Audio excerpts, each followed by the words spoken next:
আমার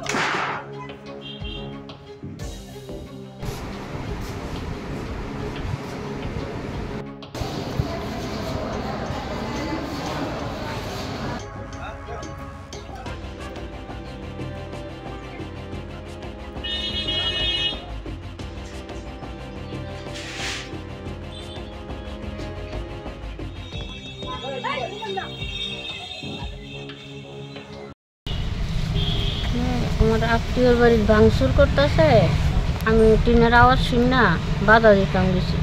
যখন বাধা দিতাম গেছি 4-5 জনায় আমার মায়ের দূর করতেছে, আমি চিকরা বাকরা করতেছি, তখন দুইরা আমার বাসাইতে হয়েছে, তখন তারা রং আসছে।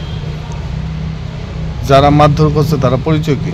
তারা হরিকৃষ্ণ ধর, শুনছি মণ্ডলের পিতা হয়, কি পদে আছে আমি জানি না, কিন্তু মণ্ডলের পিতা হয় না আছে।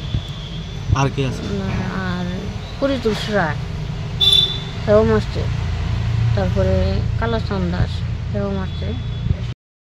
আমার বাড়ির পাশে একটা বাড়ি ভাঙচুর করতেছিল, তাই আমি আওয়াজ শুনে বাড়িয়া দেখি যে একজন মহিলারে মারধর করতেছে, 4-5 জন পোলাপাইন বয়স্ক। তারপরে আমি এগিয়ে যাই, যাওয়ার পরে দেখি যে ওই মহিলারা মারধর করতেছে। তাই আমি বাঁচার জন্য ওনারে আমি দৌড়ছিলাম বাঁচাবার জন্য। তারপরে দেখি ওরা আমারও মারধর করছে, এদিকে আছে ভিতরে কাটতে গেছে, অনেকখানি কাটছে ভিতরে, রিপোর্টও আছে। এই কি নিয়ে আসে মারধর?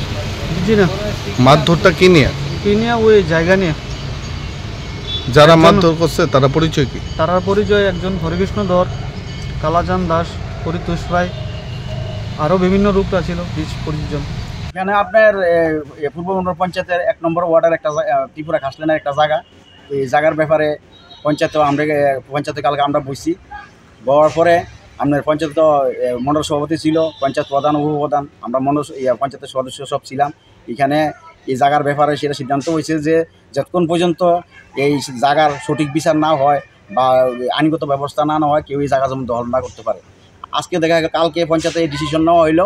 এই ডিসিশনের পর আজকে দেখা গেলো দাস নামে 1 নম্বরের এক বাসিন্দা, উনি এসে জবরদস্তি এই জায়গা ঘর তুলে কাজ করছে। তখন আমরা পঞ্চায়েতের থেকে সেটা বাধা দিছি। উনি লাঠি সোটা নিয়ে আসে আমাদের পঞ্চায়েত দিনে সেটা এবং মণ্ডল দিনে সেটা আমাদের এখানে কাজ করতে হয়েছে। তখন পঞ্চায়েত তরফ থেকে আমরা এটা বাধা দিছি, যতক্ষণ পর্যন্ত সঠিক বিচার না হইব এখানে কোনো জায়গা দখল করতে পারত না।